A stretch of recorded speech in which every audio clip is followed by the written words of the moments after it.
Maya and the Frozen Land, a bedtime tale for little dreamers. On a misty evening, as the silver moon stretched its glow across the sky, Maya, the little monkey with golden fur, found herself in an unfamiliar world. A place where the trees were bare, their branches shivering in the icy wind, and the ground lay beneath a thick, undisturbed quilt of snow. The warmth of the jungle, with its rustling leaves and sun-kissed branches, was nothing but a distant memory now. Maya's small paws, accustomed to the firm grip of the towering jungle vines, now pressed into the soft, frozen ground.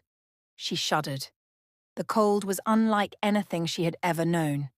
Her breath curled in delicate wisps before vanishing into the vast, silent wilderness. The wind howled through the trees like an invisible wolf, and Maya, though brave at heart, felt a tiny flutter of fear within her chest. "I must find warmth," she whispered to herself, wrapping her arms around her tiny body. The search began. She scampered across the endless whiteness, her footprints marking a lonely trail behind her. She searched for a tree with thick branches, a hidden burrow beneath the earth, or even a hollow log, anything that might offer shelter from the freezing winds. But every nook she found was filled with frost, every hole dusted with icy crystals. Then, in the distance, a golden glow flickered against the blue of the night. Maya's heart leaped. Fire! Fire meant warmth. Fire meant safety. She hurried forward, her tiny feet slipping on the frost-covered stones, but she didn't stop. The light grew brighter, and soon, a small wooden cabin appeared before her, its windows glowing like warm little suns. Maya hesitated. Would the inhabitants welcome a tiny, trembling monkey? But before she could decide, the door creaked open. An old bear, his fur thick and speckled with snowflakes, peered out. His eyes, wise and gentle, met Maya's. "Oh dear, you must be frozen," the bear rumbled, his voice deep like the roots of an ancient tree. Maya nodded, her teeth chattering too much for words.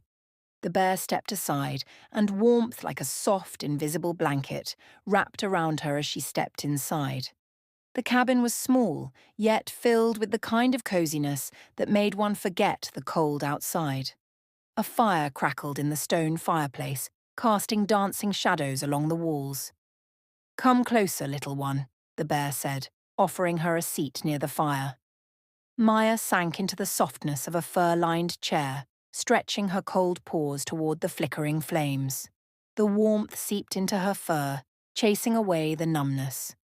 The bear placed a steaming cup in her tiny hands, a drink that smelled of honey and cinnamon. "Drink up," he encouraged. The sweet, warm liquid flowed through her, filling her with a comfort she had never known.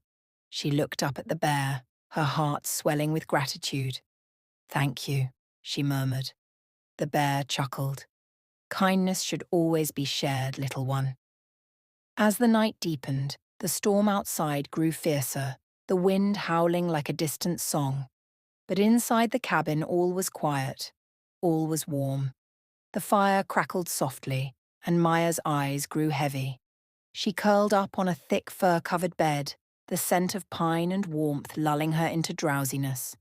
The last thing she felt before slipping into dreams was the gentle paw of the bear, tucking a soft blanket around her shoulders.